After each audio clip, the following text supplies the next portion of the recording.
உற்சாகமாய் நாம் எல்லாரும் ஒரு அல்லேலூயா சொல்லுவோமா? பல நேரங்களிலே நம்முடைய ஆராதனைக்கு வரும்பொழுது ஏதோ ஒரு குடும்ப சூழ்நிலையில மிகுந்த கஷ்டத்தோடு தான் செய்கிறோம், நாம் சபைக்கு வருகிறோம். ஆனால் சபையிலே தேவன் நம்மை ஆறுதல் படுத்துகிறார், எச்சரிக்கிறார், உற்சாகப்படுத்துகிறார், நம்மளை தேற்றி நம்மை சரி பண்ணி அவர் நடத்துகிறார், நம்மை கண்டித்து உணர்த்தவும் செய்கிறார். ஆகவே பரிசுத்த ஆவியானவர் நம்முடைய தேவை எதுவோ அதை நிச்சயிக்கிறார், அவர் அறிந்திருக்கிறார். நானும் சபைக்கு வரும்பொழுதெல்லாம் நாம் எதையாவது ஒரு விசேஷித்த ஒன்றை நான் பேச வேண்டும், இல்லை என்றால் விசுவாசத்தை பற்றி பேச வேண்டும், இல்லை என்றால் விசுவாசத்தினாலே ஒன்றை பெற்றுக்கொள்வது பற்றி பேச வேண்டும் என்றெல்லாம் நான் நினைப்பதுண்டு. ஆனால் எது தேவையோ அதைத்தான் நான் நிச்சய முடியும், ஆண்டவர் கொடுக்க முடியும். தேவன் அப்படித்தான் விரும்புகிறார். நமக்கு எது அன்றைக்கு இன்றைய வாரத்திற்கு எது தேவையோ அதைத்தான் ஆண்டவர் நிச்சய வேண்டும், கொடுக்க வேண்டும். நாம் நினைக்கிறதை பெரிய சத்தியங்களை, சுயத்துக்கு மறிக்கிற சத்தியங்களை பேசினால் அவைகளெல்லாம் தேவை. ஆனால் சபையிலே தேவை என்னமோ அதைத்தான், யாருக்கு அதிகம் தேவையோ அதைத்தான் என்ன செய்கிறார், ஆண்டவர் கொடுக்கிறார். நமக்கு பல பத்திரிகைகள், புத்தகங்கள், இவைகளின் மூலமாக ஆழ்ந்த சத்தியங்களை எல்லாம் நாம் செய்து கொண்டிருக்கிறோம், அறிந்து கொண்டிருக்கிறோம். ஆனால் சபைக்கு சில அடிப்படையான தேவைகள் அதை இருக்கும் பொழுது தேவன் அவைகளை சபையில் என்ன செய்கிறார், அவர் பேசுகிறார், வாரந்தோறும் பேசுகிறார். அதில் ஒரு சந்தேகமும் இல்லை. ஆகவே தான் நாம் நல்ல சாட்சிகளை எல்லாம் செய்கிறோம், கேட்கிறோம். நம்முடைய இருதயம் எப்படி இருக்கிறது? இருதயம் எப்பொழுதும் திறந்து பிறரை ஆசீர்வதிக்கும்படியாகத்தான் இருக்கிறது. ஆகவே தேவன் தம்முடைய சாட்சியின் மூலமாக தூத்துக்குடி சபையிலே இருப்பது பாக்கியம் என்று சொல்லும் பொழுது இயல்பாகவே மனதிலிருந்து என்னதான் வருகிறது? பெரிய மாணவனே, நீ எல்லாவற்றையும் சுகந்து வாழ்வாயாக என்றுதான் செய்கிறது. நம்முடைய பாடலும் வருகிறது. இவையெல்லாம் தயாரித்து கொடுக்கப்பட்டவைகள் அல்ல, இவைகளெல்லாம் ஸ்பான்டேனியஸாக உள்ளே இருந்து நிச்சயிக்கிறவர்கள் வருகிறவைகள். நம்முடைய இருதயம் அப்படிதான் நிச்சயிக்கிறது இருக்கிறது. எங்கிருந்தாலும் தேவனுடைய பிள்ளைகளாய், தேவனுடைய சாட்சிகளாய் இருக்க வேண்டும் என்பதுதான் நம்முடைய இருதயத்தில் பாரமாய் இருக்கிறது. இன்றைக்கும் தேவன் நம்மோடு பேசிவிடும்படியாய் நான் எடுத்துக்கொண்ட வசனம் என்றால் தேவன் தந்த வார்த்தை யோவான் எழுதின சுவிசேஷம் 3ஆம் அதிகாரம் 16ஆம் யோவான் எழுதின சுவிசேஷம் 3வது அதிகாரம் 16வது வாக்கியம். தேவன் தம்முடைய ஒரே பேரான குமாரனை விசுவாசிக்கிறவன் எவனோ அவன் கெட்டு போகாமல் நித்திய ஜீவனை அடையும்படிக்கு அவரை தந்தருளி இவ்வளவாய் உலகத்தில் அன்பு கூர்ந்தார். இந்த வார்த்தை நாம் சாதாரணமாய் கேட்கிற ஒரு வார்த்தை, சுவிசேஷமாய் பிறருக்கு சொல்லுகிற ஒரு வார்த்தை.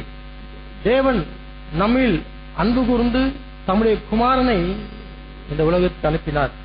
அவரை விசுவாசிக்கிறவன் கெட்டு போகாமல் நித்திய ஜீவனை அடையும்படிக்காக அதை அனுப்பினார் என்கிறது சுவிசேஷம், எல்லாருக்கும் சொல்லப்படுகின்ற ஒரு வார்த்தை. ஆனால் அதிலிருந்து 2வது வசனம் 18வது வசனத்தை நான் சொல்கிறேன்.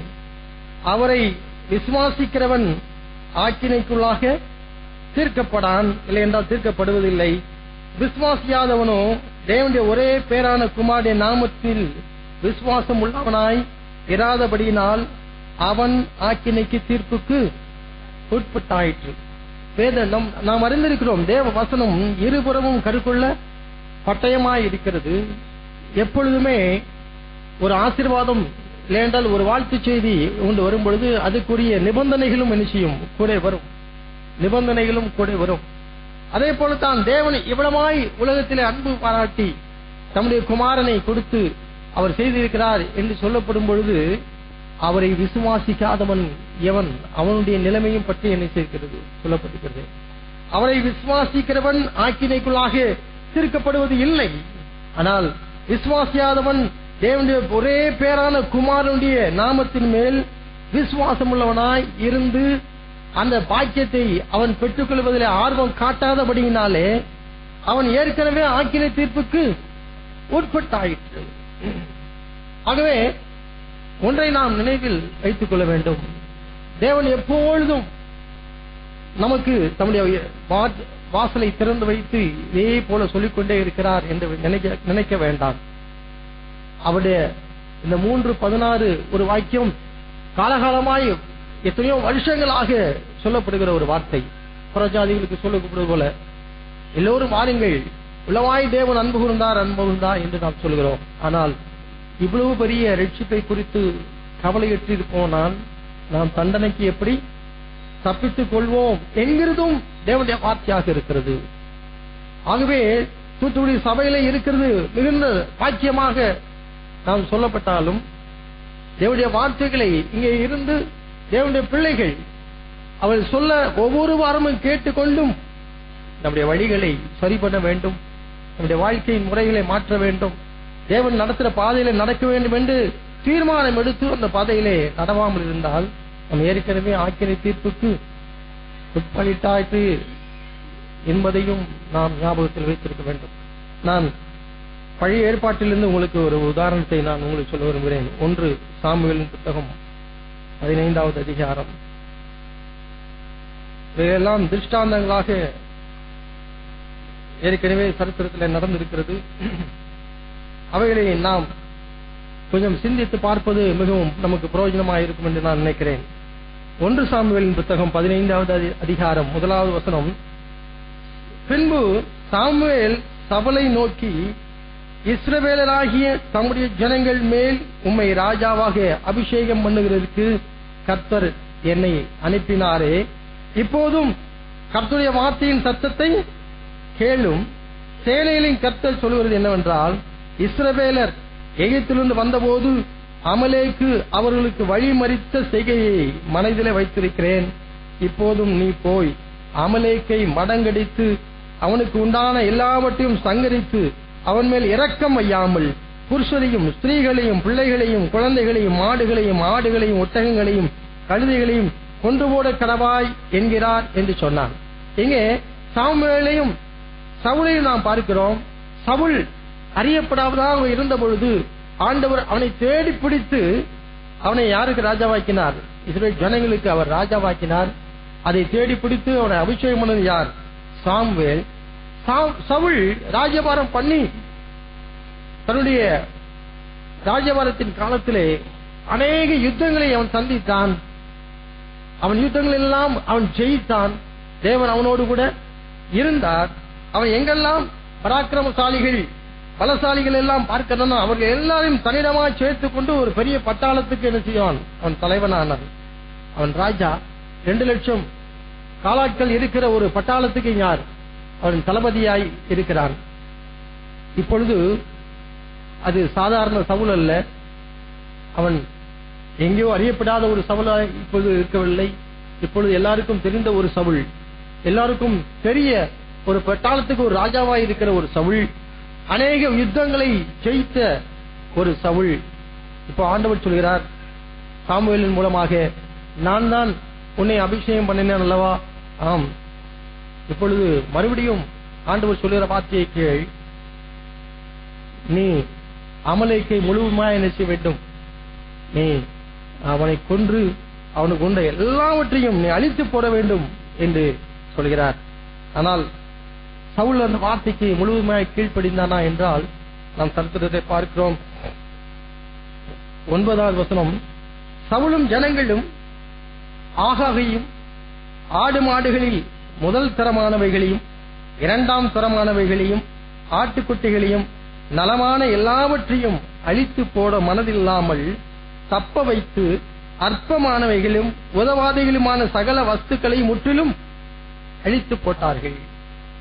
ஆண்டவருடைய வார்த்தை முழுவதுமாக அழித்து போடு என்று சொல்லப்பட்டிருக்க, அவர்கள் முதல் தரமானவைகள் 2ஆம் தரமானவைகள் நல்லவைகள் இவைகளெல்லாம் அழித்து போடாமல் அற்பமானவைகளையும் உதவாதவர்களையும் என்ன செய்து விட்டார்கள்? உதவாதிகளுமான சகல வஸ்துக்களையும் என்ன செய்து விட்டார்கள்? அழித்து விட்டார்கள். அவர்கள் எதெல்லாம் 3ஆம் தரமாய் 4ஆம் தரமாய் இருந்ததோ அவைகளை எல்லாவற்றையும் எப்படி அழித்தானாம்? முழுவதுமாய் என்ன செய்து விட்டான்? அழித்து விட்டான். ஆனால் ஆண்டவர் சொன்ன வார்த்தைக்கு முழுமையாக கீழ்ப்படிந்தானா என்றால் அவன் நினைச்சவில்லை, கீழ்ப்படியவில்லை. தேவன் நம்முடைய வாழ்க்கையிலே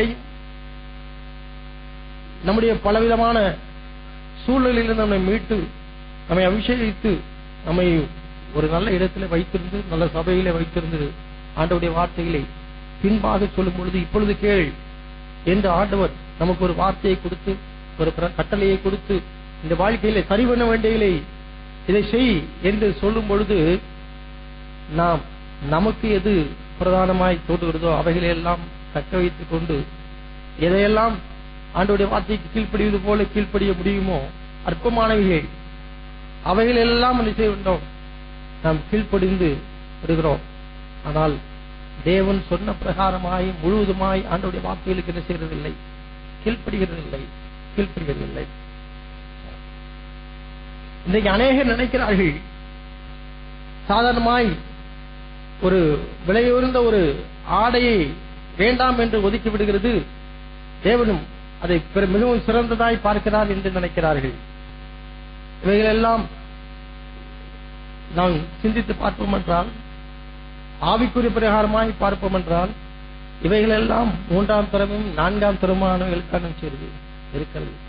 ஆனால் பிரதானமாய் தேவன் நம்மோடு பேசுகிற என்ன தெரியுமா, வெளியேறப்பட்டதாய் நீங்கள் நிருபங்களிலே பார்ப்பீர்கள் என்றால் உள்ளே இருக்கிற சுபாவங்களே என்னது, வெளியேறப்பட்டது. மறைந்திருக்கிற குணமே வெளியேறப்பட்டது என்று ஆண்டவருடைய வார்த்தை சொல்கிறது. அப்படிப்பட்ட வெளியேறப்பட்டவைகளிலே உண்மையாக இருக்க வேண்டும் என்று நினைக்கிறதில்லை, பிடிக்கிறதில்லை. ஆனால் எனக்கு எதெல்லாம் சாதகமாய் விட்டுவிட முடியுமோ அவைகளெல்லாம் நினைச்சுகிறேன், விட்டுவிடுகிறேன். தேவனுடைய வார்த்தையை இன்றைக்கு நாம் கேட்கிறோம். தேவன் நம்முடைய வாழ்க்கையிலே முழுவதுமாய் இருபுறமும் கருக்குள்ள பட்டயத்தை போல நம்முடைய இருதயத்தில் ஊடுருவ பாய்ந்து தேவன் நம்முடைய இருதயத்தில் என்ன பேசியிருக்கிறார் அதை முழுவதுமாய் கீழ்ப்படிய வேண்டும் என்று நினைக்கிறார், எதிர்பார்க்கிறார்.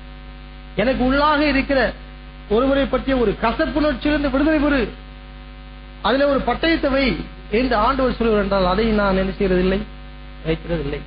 அது எனக்கு வெளியேறப்பட்டது. ஆகவே நான் நினைக்கிறேன் அதை தக்க வைத்துக் கொண்டு சபைக்கு ஒழுங்காய் வருகிறேன், அதையெல்லாம் நான் செய்கிறேன், வந்து விடுகிறேன். நான் எல்லா ஆக்டிவிட்டியிலும் கலந்து கொள்ள வேண்டும் என்றால் அவைகளெல்லாம் நான் நினைக்கிறேன், கலந்து கொள்கிறேன். ஆனால் பிரதானமாய் தேவன் ஒன்றை நினைக்கிறார், இதை அழித்து விடு என்று நினைக்கிறார், சொல்கிறார். இவைகளை விட்டுவிடு என்று சொல்கிறார். ஆனால் அதை அழிப்பதற்கு நான் நினைச்சதில்லை, நான் தயாராக இல்லை. ஆகவே அங்கு என்ன நடக்கிறது, மறுநாள் சவுல் கேட்கிறார், சாமுவேல் கேட்கிறார்.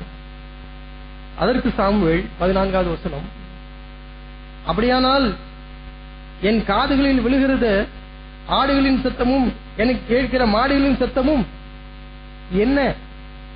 அதுக்கு முந்தின வசனத்துல சாமுவேல் சவுலிடத்தில் போனான். சவுல் அவனை நோக்கி, நீர் கர்த்தரால் ஆசீர்வதிக்கப்பட்டவர், கர்த்தருடைய வார்த்தையை நிறைவேற்றின. நம்ம சவுல் சாமுவேல்கிட்ட சொல்லுறத பாருங்க, நீ கர்த்தரால் ஆசீர்வதிக்கப்பட்ட. எனக்கு இந்த வார்த்தையை சொல்லும்போது எப்பவுமே பிரைஸ் தி லார்ட் பிரதர் அப்படின்னு சொல்லிட்டு தான் நினைச்சுவாங்க, சொல்லுவாங்க. நீர் கர்த்தரால் ஆசீர்வதிக்கப்பட்ட. எல்லாம் உங்க வீட்டுல எப்படியப்பா இருக்க அப்படின்னு ஒரு எல்டர் வந்து கேட்டாங்கன்னா, நல்லா இருக்க அப்படின்னு நினைச்சாங்க. பதில் சொல்றாங்க, நல்லா இருக்கும். தேவன் ஊடுருவ பார்த்து, அப்போ இந்த வீட்டுல கேட்கிற இந்த ஆடுகளின் சத்தம் என்னது, இந்த மாடுகளின் சத்தம் என்ன என்று மறுபடி கேட்டால்தான் என்ன வருது, அதெல்லாம் நான் நிச்சயில அழிக்கவில்லை, அதெல்லாம் பத்திரமா இருக்கிறது. ஏமா உன்னை பத்தி அப்பா அம்மா அப்படி சொல்றாங்களே அப்படின்னு கேட்டா அதுக்கப்புறம் தான் என்ன, அந்த சத்தம் எல்லாம் என்னது, எனக்கு இங்க ஒரு ஆடு சத்தம் இருக்கு, இங்க ஒரு மாடு சத்தம் இருக்கு, இங்க ஒரு அம்மா சத்தம் இருக்கு, இங்க ஒரு அப்பா சத்தம் இருக்கு. இவைகளெல்லாம் கேட்டுக்கொண்டே தான் இருக்கிறது. ஏன் கேட்கிறது தெரியுமா, இவைகளெல்லாம் அழிக்கப்படவில்லை, இவைகளெல்லாம் அழிக்கப்படவில்லை. ஒருடைய புருஷனுடைய சத்தம் கேட்கிறது, மனைவியுடைய சத்தம் கேட்கிறது, சிலருக்கு மாமியாருடைய சத்தம் கேட்கிறது, சிலருக்கு மருமகளுடைய சத்தம் கேட்கிறது. அழிக்கப்படாததினால் தேவனுடைய வார்த்தைகள் உள்ளே போய் இருதயத்தில் ஆழமாய் இருந்து அழிக்கப்படாதனால நம்முடைய வீடுகளிலே ஆடுகளின் சத்தம் மாடுகளின் சத்தம் இன்னும் செய்து கொண்டே இருக்கிறது, கேட்டுக்கொண்டே இருக்கிறது. தீர்க்கதரிசி ஒருவேளை நம்ம வீட்டுக்கு வருவார் என்றால் என்ன கேட்பார், நன்றா இருக்கிறீர்களா என்று கேட்டால், ஆம் பிரதர் நன்றா இருக்கிறோம். ஆனால் எங்க வீட்டுல என்ன கேட்குது, சத்தம் மட்டும் கேட்டுக்கொண்டே இருக்கிறது. 15ஆம் வசனத்திலே அவர் சொல்லுகிற இதை பாருங்கள். அதற்கு சவுல், அமலேக்கியரிடத்திலிருந்து அவைகளை கொண்டு வந்தார்கள். ஜனங்கள் ஆடு மாடுகளின் நலமானவைகளை நம்முடைய தேவனாய கர்த்தருக்கு பலியிடும்படிக்கு தப்ப வைத்தார்கள். மற்றவைகளை முற்றிலும் செய்துவிட்டோம், அழித்து விட்டோம். சவுல் உடனே சொல்வதை பாருங்கள், ஒரு எக்ஸ்கியூஸ் இல்லை என்றால் அதுக்கு பதிலை பாருங்கள். நல்ல ஆண்டவருக்குன்னு சொல்லி வச்சிருக்கோம். மற்றதெல்லாம் என்ன செஞ்சிட்டோம்? அழித்து விட்டோம்.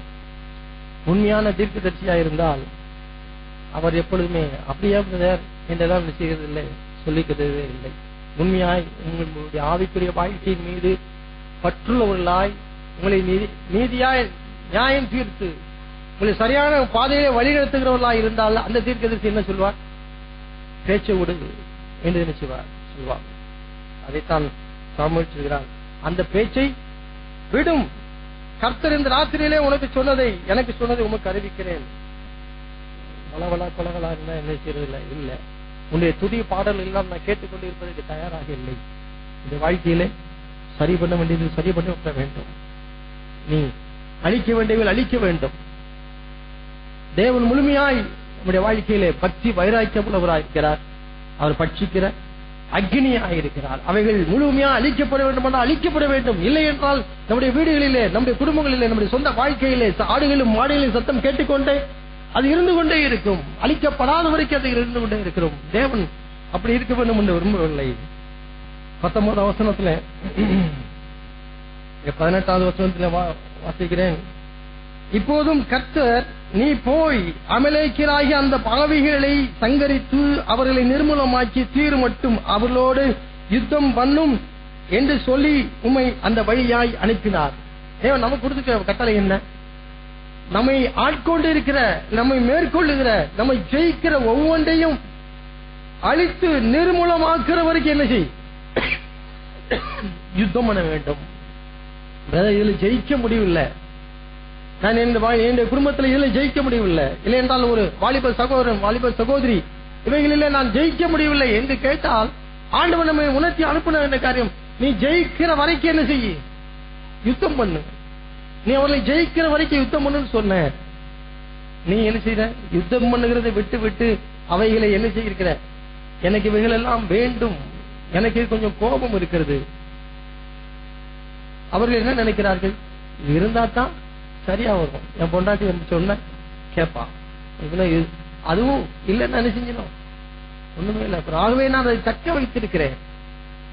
சில எப்படியா நினைக்கிறார்கள், நான் இப்படி இருக்கிறது என்னுடைய சுபாவம், எனக்கு தேவை, அவைகளை நான் வைத்துக் கொண்டிருக்க வேண்டும், அப்பதான் என்னுடைய வாழ்க்கை நன்றாக இருக்கும் என்று நினைக்கிறார்கள்.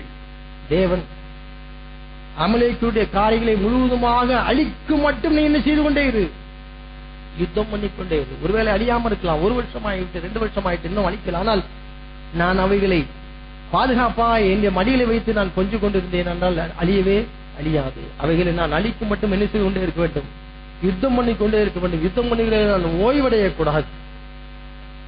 19வது வசனத்தை பாருங்கள். இப்படி இருக்க நீர் கர்த்தருடைய சொல்லை கேளாமல் கொள்ளையின் மேல் பறந்து கர்த்தருடைய பார்வைக்கு பொல்லாப்பனதை செய்தது என்ன? இதுதான் தீர்க்கதரிசனுடைய வார்த்தை. ஆனால் இன்னும் சாமுவேல் விடவில்லை, சவுல் விடவில்லை.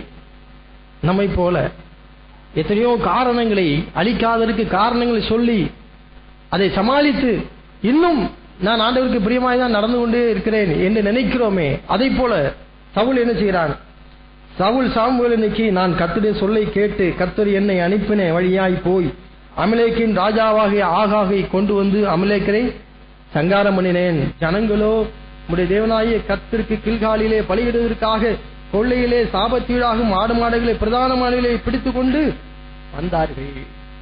அங்கே பாருங்க, ஏதாவது ஒரு காரணம். சவுலுக்கும் ஒரு காரணம் இருந்தது.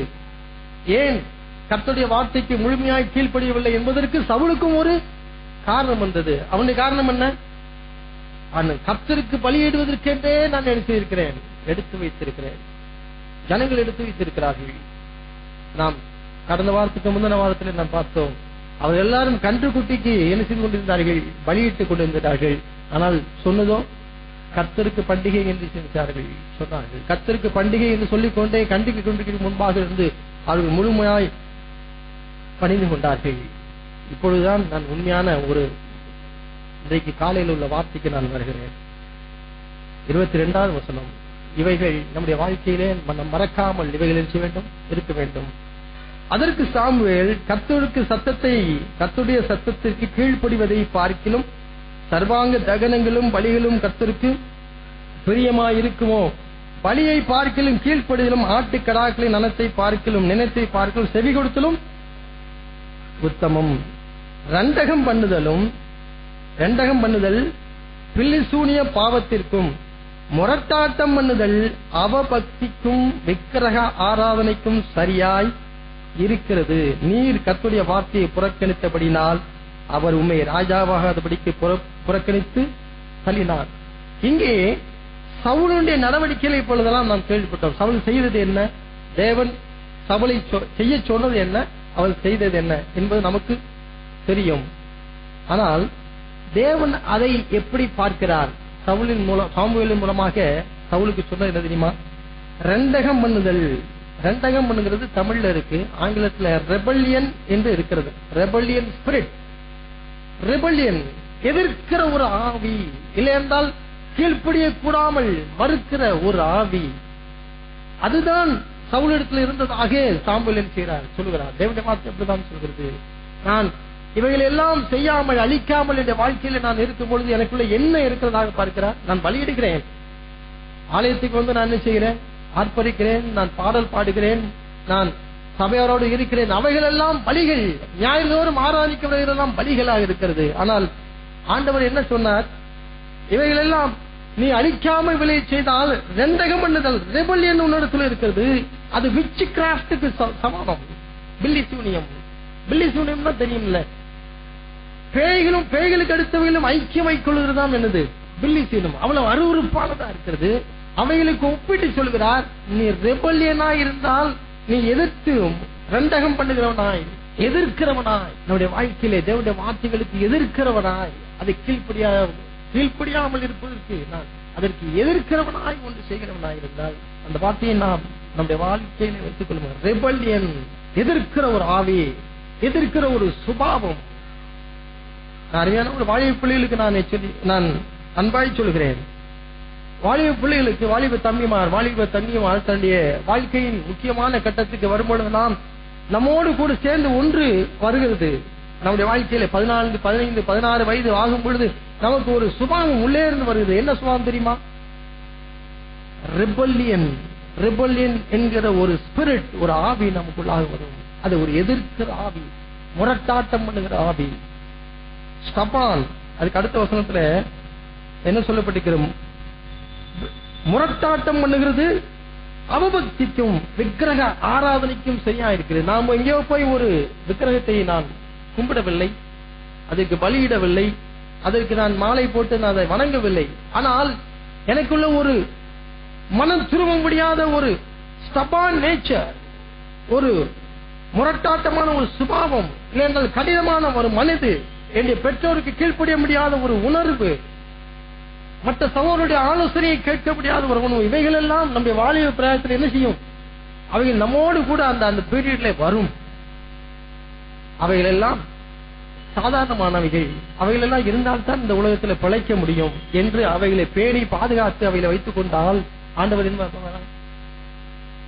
நீ இது விக்கிரக ஆராதனைக்கு சொந்தமானது, அதுக்கு சமமானது, இது விச் கிராஃப்டுக்கு சமமானது, பில்லி சூனியத்திற்கு சமமானது, தேவனுக்கும் இவைக்கும் சம்பந்தம் இல்லாதது. இவைகளிலே நீ உன்னை பேடி காத்துக் கொண்டு இருக்கிறாய். அநேக தன்னுடைய வாழ்க்கையில தன்னுடைய பெற்றோருக்கு கீழ்ப்படிவது இல்லை என்றால், தன்னுடைய பள்ளிக்கூடங்களிலோ இல்லை என்றால் கல்லூரிகளிலோ தன்னுடைய வாத்தியார்களுக்கு கீழ்ப்படியாமல் எதிர்க்கிற ஒரு சுபாவம் அவைகளெல்லாம் பெருமையாக எண்ணிக்கொள்கிறார்கள். அவைகளெல்லாம் சிறந்தவைகள், ஆண்டவர்களுக்கு பலியிடுவதற்காக வைத்திருக்கிறோம் என்பதை போல அவைகளை பேணி பாதுகாத்துக் கொள்கிறார்கள். அவையெல்லாம் வேண்டும், இந்த உலகத்திலே வாழ வேண்டும் என்றால் அவைகளெல்லாம் வேண்டும் என்று அதை பேணி பாதுகாத்துக் கொண்டிருக்கிறார்கள். ஆனால் இன்றைக்கு சபையிலே தேவனுடைய வார்த்தைகளை நாம் உங்களுக்கு சொல்லுகிறோம். அவைகள் ரெண்டகம் பண்ணுகிறதல் பில்லி சூனியத்திற்கு சமமானது. அவைகளை நீ வளர்த்துக் கொண்டே போனால் உன்னுடைய வாழ்க்கை இருளிலே நிச்சயம் முடியும்.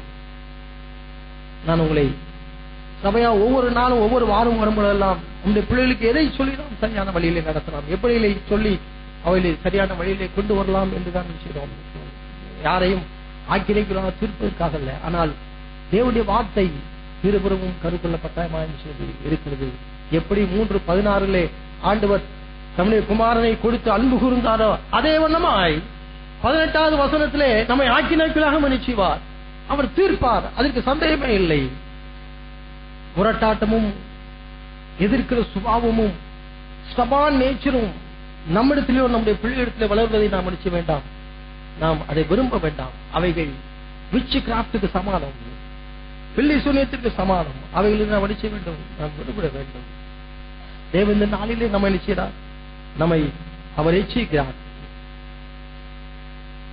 சவுல் பவுலாய் மாறின ஒரு சம்பவத்தை பார்க்கிறோம்.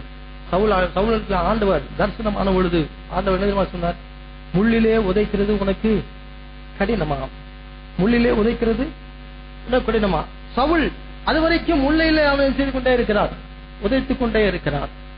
முரட்டாட்டமாய், தேவனுக்கு பிரியாமலாதவனாய், தேவனுடைய சபைக்கும் தேவனுக்கு அடுத்த காரியங்களை எல்லாவற்றையும் அழிக்க வேண்டும் என்று நினைக்கிறான். அவன் அழைகிறார். ஆண்டவர் சொன்னார், முள்ளிலே உதைக்கிறது உனக்கு கடினமா. முள்ளிலே உதைச்சு பார்த்திருக்குமா? நான் ஒரு முள்ளிலே வந்து விழுந்தேன்.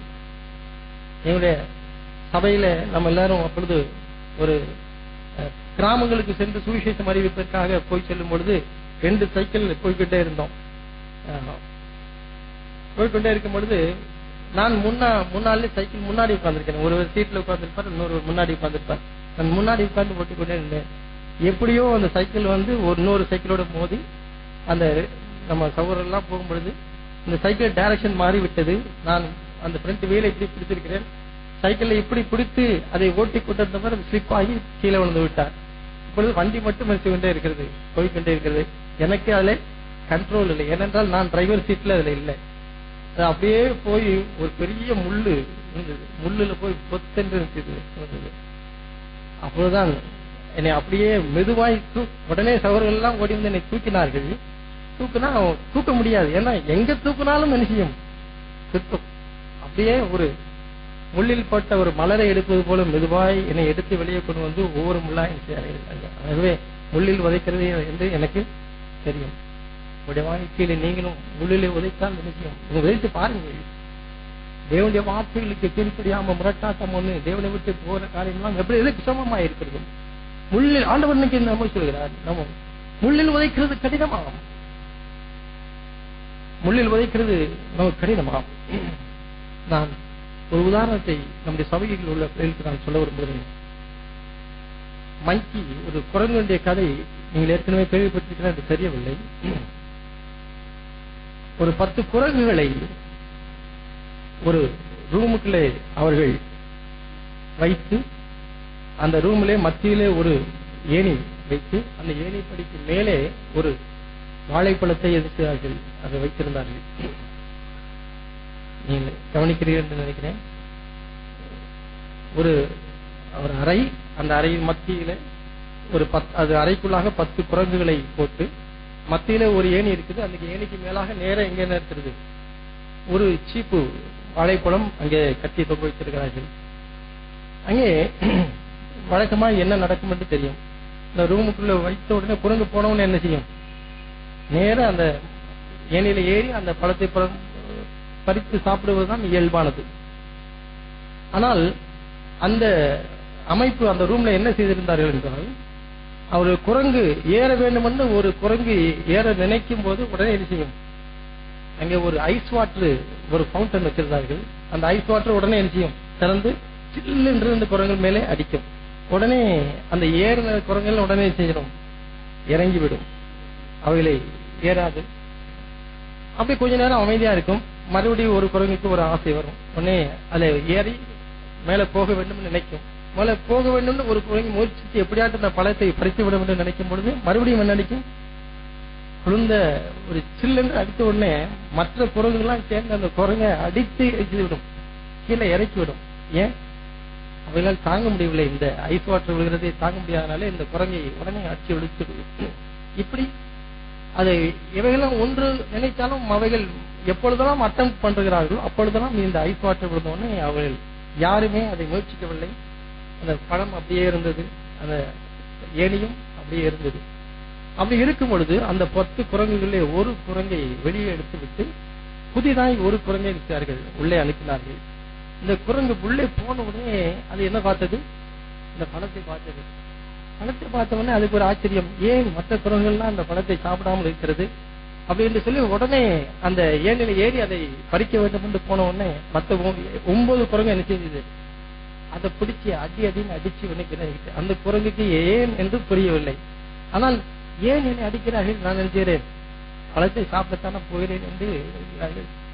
இவர் மற்ற குரங்குகள் ஏன் அப்படி இருக்கு என்று தெரியவில்லை. ஆனால் அடி வாங்கின உடனே இப்போ இன்னொரு குரங்கையை எடுத்து விட்டு புதிதாய் ஒரு குரங்கை இருக்கிறார்கள் உள்ளே அனுப்பினார்கள். அந்த குரங்கு உள்ள வந்தவொடனே அதுவும் பார்த்தது, இப்போ உள்ள 8 பழைய குரங்கு இருக்கு, ஒரு புதிய குரங்கு இருக்கிறது, ஒரு அடிஷனலா இப்போ ஒரு புதிய குரங்கு, இப்போ 10 குரங்கு, அப்போ 8 பழசு 2 புதுசு. இந்த குரங்கு வந்த உடனே அதுவும் பார்த்தது, ஏன் இந்த பழத்தை சாப்பிடாமல் இருக்கிறார் என்று சொல்லி அதுவும் வேகமா ஏறிச்சு. ஏறின உடனே ஏற்கனவே ஒரு அடி வாங்கின குரங்கு இருக்குல்ல, அதுவும் சேர்ந்து இந்த குரங்கை என்ன செய்தது, அடித்து இறங்கு அப்படின்னு. உடனே இந்த 2வது குரங்குக்கும் ஒன்றும் புரியவில்லை, ஏன் என்னை அடிக்கிறார்கள், ஏன் இதை சாப்பிடக்கூட புரியவில்லை. மற்ற 9 குரங்கு விடவே இல்லை, அடித்து அதை கீழே இறக்கி விட்டது. இப்படி ஒவ்வொரு குரங்காக 8 குரங்களையும் வெளியே எடுத்து விட்டு புதிதாய் 10 குரங்களை வெளில விட்டார்கள். 10 குரங்கும் என்ன செய்தது, அதை ஏற விடாம அடிச்சது. ஆனால் நடந்தது என்ன தெரியுமா, முதல்ல 10 குரங்கு பழைய குரங்கு இருக்கும்போதுதான் ஐஸ் வாட்டர் செய்து விழுந்தது. அதுக்கப்புறம் அந்த ஐஸ் வாட்டர் விழவே இல்லை. யார் ஏறினாலும் என்ன செய்யலாம், தடுத்திருக்கலாம். ஆனால் அந்த பழைய குரங்குகளுக்கெல்லாம் அந்த ஐஸ் வாட்டர் அடித்த ஞாபகம் புதிதாய் வந்த குரங்குக்கு ஏன் செய்யறார்கள் என்று தெரியவில்லை. ஆகவே நாம் அடி வாங்கணும், அது போல மற்றதையும் அடிக்க வேண்டும் என்று அவர் இருந்தார்கள். அவருடைய சபையிலையும் நாம் சிலவற்றை தெரிந்திருக்கிறோம், சிலவற்றை நாம் அறிந்து நாம் இருக்கிறோம், சிலவற்றை ஏன் செய்கிறோம், எதற்கு செய்யக்கூடாது என்று நாம் அறிந்திருக்கிறோம். ஆனால் இவைகளெல்லாம் தெரியாமல் நம்முடைய பிள்ளைகள் எல்லாம் வளர்ந்து வரும் பொழுது அவர்கள் நம்மை போல ஏன் எதற்கு என்று தெரியாமல் அந்த பழத்தை சாப்பிடாமல் இருக்க வேண்டும் என்று நாம் நினைச்சுகிறதில்லை, விரும்புவதில்லை. குரங்குகளைப் போல இருப்பதற்கு நாம் விரும்பவில்லை. ஏன் அந்த பழத்தை சாப்பிடாமல் இருக்கிறா என்றால் எனக்கு தெரியல, மற்ற குரங்குகள்லாம் நினைக்க மாட்டேங்குது, என்னை விட மாட்டேங்குது என்பதை போல சொல்லுவதற்காக நாம் நினைச்சவில்லை. நாம் எதை அறிந்திருக்க வேண்டும், ஏன் சாப்பிடக்கூடாது என்பதை நினைக்க வேண்டும், அறிந்திருக்க வேண்டும். அவர்கள் சொன்னார்கள், இவர்கள் சொன்னார்கள் என்பதற்காக அல்ல. சில காலங்களில் தேவன் அதை அனுமதித்திருந்தார், அதை தொடக்கூடாது. எதுக்காக தொடக்கூடாது என்று அந்த குரங்குகளுக்கெல்லாம் தெரியும். அவளை தொட்டால் என்னது ஆபத்து ஒன்று இருக்குது என்று சொல்லி, ஆகவே அந்த குரங்குகள் அதை தொடவில்லை. நான் இன்றைக்கு இருக்கிற அருமையான வாலிப சோழர்களுக்கு இருக்கிறேன், இவை செய்யாதே என்று ஏன் சொல்கிறார்கள் என்பதை நீங்கள் என்ன செய்ய வேண்டும், அறிந்திருக்க வேண்டும். எங்க அப்பா அதை பார்க்க கூடாதுன்னு சொன்னாங்க, எங்க அம்மா இதை செய்யக்கூடாதுன்னு சொன்னாங்க என்பதனாலே அல்ல. நீங்கள் என்ன செய்ய வேண்டும், ஏன் இதை தெரிந்திருக்க வேண்டும், இதை தெரியக்கூடாது என்பதை யார் அறிந்திருக்க வேண்டும், நீங்கள் அறிந்திருக்க வேண்டும். அப்பொழுதுதான் உங்களுக்கு எந்த காலத்தில் எந்த முடிவெடுக்க வேண்டும் என்பதை நிச்சயம் தெரிய வேண்டும். ஒரு பழத்தை போல இன்றைக்கு இன்டர்நெட் இருக்கிறது, உடனே இன்டர்நெட்டை தொடக்கூடாது என்று எதற்காக சொல்கிறார்கள் என்றால், எங்க அப்பா அதை ஓப்பனே பண்ணக்கூடாதுன்னு சொன்னாரு, அதனால நான் செய்யறது இல்லை, சொல்றது இல்லை. அப்படி சொல்றதுதான் சரியான முறை இல்ல. அப்படி சொல்லுவோம் என்றால் நான் உண்மையாய் எதற்காக அந்த பழத்தை சாப்பிட விரும்ப அறியாமல் இருப்போம். ஒன்றுமே ஐஸ் வாட்டர் விழாமல் இருக்கும்போது அந்த பழத்தை நினைக்கலாம், ஏறி சாப்பிடலாம். ஆனால் தேவனி அதற்கு ஒரு காலத்தை கொடுத்திருப்பார். ஏன் இன்றைக்கு உங்களுக்கு நெட்டை ஓபன் பண்ணக்கூடாதுன்னு சொல்கிறார்கள்? நீ அறிந்திருக்க வேண்டும், அதை நீ தொட்டால் உனக்கு என்ன அடிக்கும், ஷாக் அடிக்கும், எனக்கு தெரியாது. நான் இப்போது அதை கையாளுவதற்கு நான் பயிற்சி பெறவில்லை, நான் கையாளுவதற்கு எனக்கு சரியான முறை தெரியாது, ஆகவே நான் தொடக்கூடாது, ஆகவே நான் தொடாமல் இருக்கிறேன். எங்க அப்பா சொன்னாங்க, எங்க அம்மா சொன்னாங்க இல்ல. எதற்காக நம்ம சபைக்கு வருகிறோம், ஏன் இதை செய்கிறோம், ஏன் இதை செய்யவில்லை என்பதை அறிந்திருப்போமானால் நாம் கீழ்ப்படிவதற்கு இருப்போம், விடுதலையா இருப்போம், உண்மையா இருப்போம், சடங்காச்சாரமா இல்லை. நம்முடைய பெற்றோர் இருக்காங்க, ஏன் இதை செய்கிறார்கள், தேவன் நம்முடைய வாழ்க்கையில ஏன் இதை கொடுத்திருக்கிறார். நம்முடைய வாழ்க்கையில 16, 17 வரும்போது நமக்கு அதிகமான எனர்ஜி இருக்கிறது, இல்ல எனர்ஜி யாரையாட்ட அடிக்கலாம் போல இருக்கிறது. அவைகள் அவ்வளவு தசையேறிய முறுக்கேறின தசைகள், நரம்புகள், இவளை வைத்துக் கொண்டு எதையாவது செய்ய வேண்டும் என்று தேவன் இவளை ஏன் கொடுக்கிறார். ஒரு சகோதரன் சகரியா பூனா அவர்கள் அதிகமாக சொல்வார்கள், ஒரு ரயில்வே இன்ஜினுக்கு என்ன வேணும்? ஸ்டீம் வேணும். அந்த ஸ்டீம் எனர்ஜி, அந்த எனர்ஜி இருந்தால்தான் நம்ம ஒரு 1000 பேர் நினைச்ச முடியும், பிரயாணம் பண்ண முடியும். அந்த ஸ்டீம் இன்ஜினுக்கு ஏன் ஆண்டவர் இவ்வளவு எனர்ஜியை கொடுத்தார் என்றால், அது எதற்காக? அந்த எனர்ஜியை வைத்து ஒரு 1000 பேரை ரட்சித்து நீ ஒன்னு செய்ய முடியும், நீ அழைத்து சொல்ல முடியும் என்பதற்காக தேவன் அந்த எனர்ஜி கொடுத்திருக்கிறார். ஆனால் அந்த எனர்ஜி உள்ள இந்த ஸ்டீம் இன்ஜின் எங்கே ஓட வேண்டும்? ரயில் தண்டவாளத்தில் ஓட வேண்டும். ரயில் தண்டவாளத்தில் ஓடினால் தான் 1000 பேர் நினைச்ச முடியும். அதை ரயில்வே தண்டவாளத்திலிருந்து வெளியே எடுத்து வைத்து அந்த எனர்ஜி ஸ்டீமை இன்னும் கொஞ்சம் கறி போட்டு கொடுத்தா அது பிரயோஜனப்படுமா? வராது, எங்கேயுமோ வராது. அப்படி ஓடினாலும் எங்க ஓடும்? தாறுமாறாய் ஓடும். அப்படியே ரோடுகள்ல சில பஸ்ஸுகள் டிரைவர் கண்ட்ரோல வந்து எங்க போகிறது?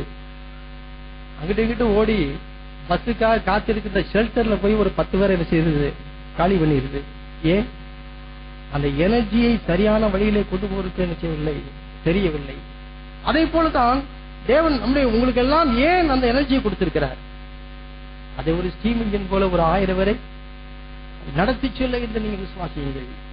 தேவன் அந்த என்ஜின் எல்லாம், அந்த எனர்ஜி எல்லாம் கொடுக்க வைத்தால் நீங்கள் ஒன்றுக்கும் பிரயோஜனம் இல்லாதவர்களாக இருப்பீர்கள். ஆகவே தான் தேவன் அந்த எனர்ஜி எல்லாம் கொடுத்திருக்கிறார். நாளைக்கு ஒரு வேலைக்கு போனா என்ன வேணும்? நாளைக்கு ஒரு வேலைக்கு போனா என்ன வேணும்? உங்களுக்கு அந்த பலன் வேணும், ஸ்டீம் வேணும். இப்பொழுது அது முறுக்கேறின தசைகளா இருக்கிறது. தேவன் ஏன் அதை கொடுத்திருக்கிறார்? ஆகவே தானே நான் இருக்கிறேன், முரட்டாட்டம் பண்ணுகிறேன் என்று நீங்க நினைக்கலாம். தேவன் எதை கொடுத்திருக்கிறார்? அவையெல்லாம் energy, so that it can be converted for the right purpose. தேவன் நல்ல காரியத்துக்கு அதை கன்வெர்ட் பண்ணுவதற்காக. நாளைக்கு வேலைக்கு போனா அந்த எனர்ஜி இல்லைன்னா வேலைக்கு எடுப்பாங்களா? எடுக்க மாட்டார்கள். சோம்பரியாய் இருமிக் கொண்டே இருக்கிறவன உடனே வாங்க உங்களுக்கு தான் தேடிக்கிட்டு இருக்கோம், அப்பாயின்மெண்ட் போறோம்னு சொல்லுவாங்களா? பிசிக்கல் ஃபிட்னஸ்லயே முதலையே நினைச்சுருவாங்க, கழிச்சிருவாங்க, வேலை கிடைக்காது. அப்ப உனக்கு என்ன வேணும்? அந்த எனர்ஜி வேணும். இவைகளை இப்படிப்பட்ட காரியங்கள் எல்லாம் அறிந்திருக்க வேண்டும். எது தெரிந்தது? ஏன் இதை செய்கிறோம்? ஏன் இதை செய்யவில்லை? இந்த பழத்தை ஏன் சாப்பிடவில்லை என்பதெல்லாம் நாம் அறிந்திருக்க வேண்டும். ஏன் ஒரு பெண்மை பார்த்து, ஒரு சகோதரியை பார்த்து நீ போன்லயே பேசிக்கிட்டே இருக்காத என்று நினைக்கிறேன், ஏன் சொல்லுகிறோம்? பிள்ளையை பார்த்து ஏன் சொல்லுகிறோம்? நான் ஒரு சகோதரர் ஒரு வாலிப பையனை கேட்கிறேன், நீ ஏன் ஒரு போன்ல பேசிக்கிட்டே இருக்கிற ஒரு சிஸ்டரை பார்த்தா ஏன் வெறுக்கிற? உனக்கு தெரியும் அது சரியல்ல என்று. உனக்கு தெரியுது சரியில்லை, அது சரியில்லை. இப்போ நான் கேட்கிறேன், நாம இன்னொரு பெண்ணை ஒரு இன்வைட் பண்ணுகிறோம், இது நான் போன் பண்ணா நீ பேசணும்னு சொல்கிறோம், அப்படி எதிர்பார்க்கிறோம், அதெல்லாம் செய்கிறோம். ஆனால் இப்படி ஒரு 3-4 பெண்களிடத்துல பேசிவிட்டு கடைசியில கல்யாணம் பண்ணும்போது யாரை திருமணம் பண்ணுகிறோம்? யாரை திருமணம் பண்ண தீர்மானிக்கிறோம்? எந்த விதமான அப்பழுக்கற்ற ஒரு கன்னியா இருக்க வேண்டும். அவள் வீட்டுல எந்த வித போன்லயோ யாருக்குமே தொடர்பு இல்லாத ஒரு நல்ல ஒரு கன்னியா இருக்க வேண்டும் என்று நினைக்கிறோம். ஏன் அப்படி செய்கிறது தவறு என்பதை நாம் அறிந்திருக்கிறோம். ஆகவே அதை வெறுக்கிறோம். ஆனால் நான் இன்னொரு சகோதரியை பார்த்தேன்னா அவள் எனக்கு பதில் போட வேண்டும், என்ற பதில் பேச வேண்டும் நினைக்கிறேன். ஆனால் என் தங்கை அதை செய்வதற்கு என் மனம் ஒத்துக்கொள்ளவில்லை. செய்ய நினைக்குமா? நான் பேச வேண்டும் நினைக்கிறேன். ஒரு 3 சகோதரிகளை வாலிப பிள்ளைகளை நான் பேச வேண்டும் நினைக்கிறேன். வாலிப பிள்ளைகள் பையன்கள் பேச வேண்டும் நினைக்கிறார்கள். நான் கேட்கிறேன், என்னுடைய தாய் 2-3 பேரோட இப்படி பேசிக்கொண்டு என்னுடைய தகப்பனாரை கட்டி அவருக்கு பிறந்த குழந்தையாய் நான் இருக்க வேண்டும் நான் நினைக்கிறது உண்டா? நான் நினைக்கிறதே இல்லை. என் தாய் ஒரு கற்புள்ள ஒழுக்கமான ஸ்திரியா இருக்க வேண்டும் என்று நான் நினைக்கிறேன். நீங்கள் அப்படித்தான் நினைக்கிறேன். ஒருவர் கூட அதுல மாறுதல் கருத்து இல்லை. ஆனால் ஏன் நம்முடைய வாழ்க்கையை சரி பண்ண வேண்டும் என்று நான் நினைக்கிறேன் இல்லை. நான் ஏன் அப்படி தீங்கா ஈடுபடக்கூடாது என்று நான் நினைக்கிறேன். எனக்கு நாளைக்கு ஒரு மகன் பிறப்பான், மகள் பிறப்பான், அவன் என்னை பற்றி பெருமையா இருக்க வேண்டும். எனக்கு ஒரு கணவன் வருவான், அவன் என்னை கூட்டி சாட்சி சொல்ல வேண்டும் என்று ஏன் விருப்பம் இல்லை? அவைகளை நாம் அறியவில்லை. தேவன் இந்த முரட்டாட்டம் பண்ணுகிறதை கீழ்ப்படிய மகத்துவத்தை நாம் அறியவில்லை. ஆகவே நாம் சீரழிக்கிறதை முந்திக் கொள்கிறோம். தேவன் என்ன செய்வார்? நம்மை வெறுப்பார், என்னை தள்ளிவிட்டேன் என்று சொல்வார். சபையில் கொடுக்கிற வார்த்தைகள் இதற்காக. நீங்க போய் உட்கார்ந்து ஆராய்ந்து பாருங்க, ஏன் இதை செய்ய வேண்டும் என்று படிக்க வேண்டும் என்று சொல்கிறோம். ஏன் படிக்க வேண்டும் என்று சொல்கிறோம்? படித்தால் உடைய வாழ்க்கையில முன்னேற்றம் இருக்கும், உனக்கு ஒரு நல்ல ஒரு வாழ்க்கை இருக்கும் சொல்லுவோம். ஆனால் எனக்கு வெறுப்பா இருக்கிறது, முரட்டாட்டம் பண்ணுகிறேன், எதிர்க்கிறேன், இதை செய்யாதே என்று சொல்கிறோம். இந்த செல்போனை தூக்கி போடுமா, இது தேவையில்லை என்று சொல்கிறோம். ஆனால் முரட்டாட்டம் பண்ணுகிறேன். ஏன்? எனக்கு பிடிக்கவில்லை என்று மனத்தாட்டம் பண்ணுகிறோம். அது நல்லதல்ல என்பதை நாம் நினைக்கிறோம், இன்னும் அறியாமல் இருக்கிறோம். என்னுடைய தாய் எப்படி இருப்பதை நான் விரும்பவில்லை, என்னுடைய சகோதரி இருப்பதை அப்படி இருக்கிறதை நான் விரும்பவில்லை. ஒரு சாதாரண ஒரு பெரிய பையன்கள் கிளாஸ் ரூம் எல்லாரும் கேலி பண்ணுவார்கள், கிண்டல் பண்ணுவார்கள். ஆனால் தன்னுடைய அப்படி கிண்டலும் கேள்வி இருக்கிற ஒரு பெண் தன்னுடைய சகோதரியா இருப்பதை அவன் ஒத்துக்கொள்ள விரும்புவதே இல்லை. அது சரியில்லை, தவறு என்பது தெரிந்திருக்கிறது. தேவன் இந்த நாளைக்கும் தேவன் நம்மளுக்கு பேசுகிறார், சபையில பேசுகிறார். ஒவ்வொரு வார்த்தையிலும் தேவன் நம்மோடு ஒரு பேசுகிறதை நான் பார்க்கிறோம். தேவன் நமக்கு ஏன் இந்த எனர்ஜியை கொடுத்திருக்கிறார்? ஒரு குடும்ப உறவை ஏன் தேவன் கொடுத்திருக்கிறார்? இந்த உலகத்திலேயே இந்த குடும்ப உறவு என்பது மாத்திரம் இல்லாது இருக்குமானால் இந்த உலகம் இருந்துக்கு இருக்குமா? இருக்கவே இருக்காது. குடும்ப உறவு ஏன் கணவன் மனைவி பிள்ளைகள் என்கிற அந்த இன்ஸ்டிடியூஷன், அந்த கான்செப்ட் என்பது மாத்திரம் தேவன் கொடுக்காமல் இருந்தால் இன்றைக்கு இருக்கிற தெரு நாய்களைப் போல நாம் அலைந்து கொண்டிருப்போம்.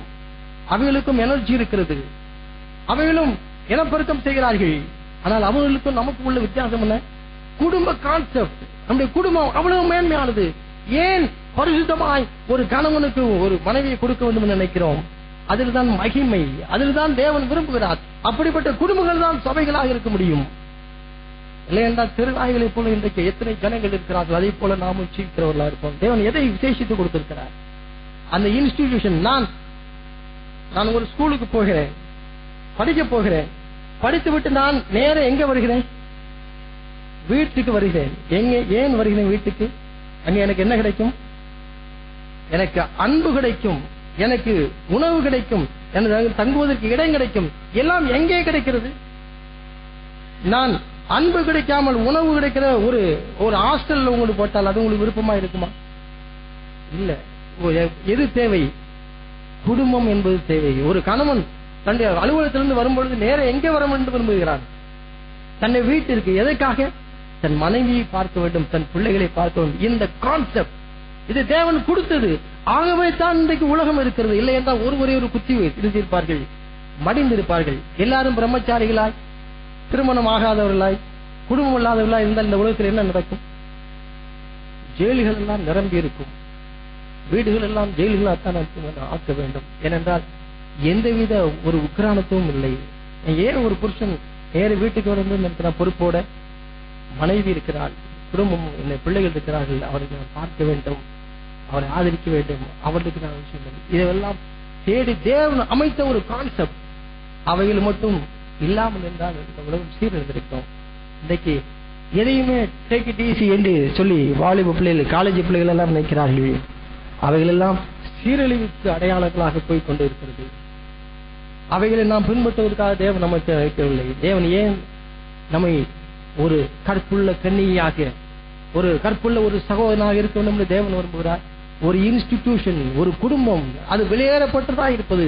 அப்படிப்பட்ட வெளியேறப்பட்ட குடும்பங்கள் தேவனுக்கு பிரியமாக இருக்கும் பொழுதுதான் சபை அவைகள் விசேஷித்து இருக்கிறது. தேவன் இன்றைக்கு நம்மிடத்தை பேசுகிறார். நான் இந்த குடும்பத்திலே இதை காக்க வேண்டும் என்று விரும்புகிறோம்.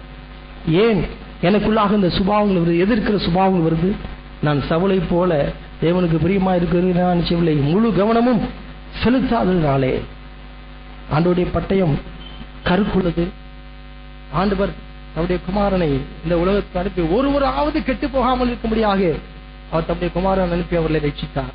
ஆனால் அவர்களை விசுவாசிக்காதவன் எவனோ அவன் ஏற்கனவே ஆக்கினை தீர்ப்புக்கு உள்பட்டாயிற்று. அதே போல தேவனுடைய சபையில தேவனுடைய வார்த்தைகளை கேட்டு தேவனுடைய வார்த்தைகளின்படி நடப்பதற்கு நான் இல்லாமல் இருந்தால், அவைகளை செவியெடுக்க நான் மனதில்லாதவனாய், நான் எனக்கு சிறந்தவைகள் எல்லாம் என்னை பக்கமாக நான் பாதுகாத்துக் கொண்டு இருப்பேன் என்றால், நாம் ஏற்கனவே ஆக்கினை தீர்ப்புக்கு உட்பட்டவர்களாய், நாம் அழிவுக்கு எத்தனமானவர்களாய் நாம் இருப்போம். தேவன் நம்மை ஆசீர்வதிக்கிறார். நாம் ஒவ்வொரு நாளும் உங்களுடைய வார்த்தைகளை கொடுத்து நினைக்கிறார். என்ன நினைக்கிறார்? ஒவ்வொரு நாளும் தெரியுமா, உங்களுடைய குடும்பங்கள் மகிமையான குடும்பங்கள், மகிமையான குடும்பங்களாய் இருக்கிற சபைகளை விட்டு பிரிவதற்கு நீங்கள் பாக்கியசாலிகள் என்று சொல்ல வேண்டி வரும். எப்போ சொல்ல வேண்டி வரும்?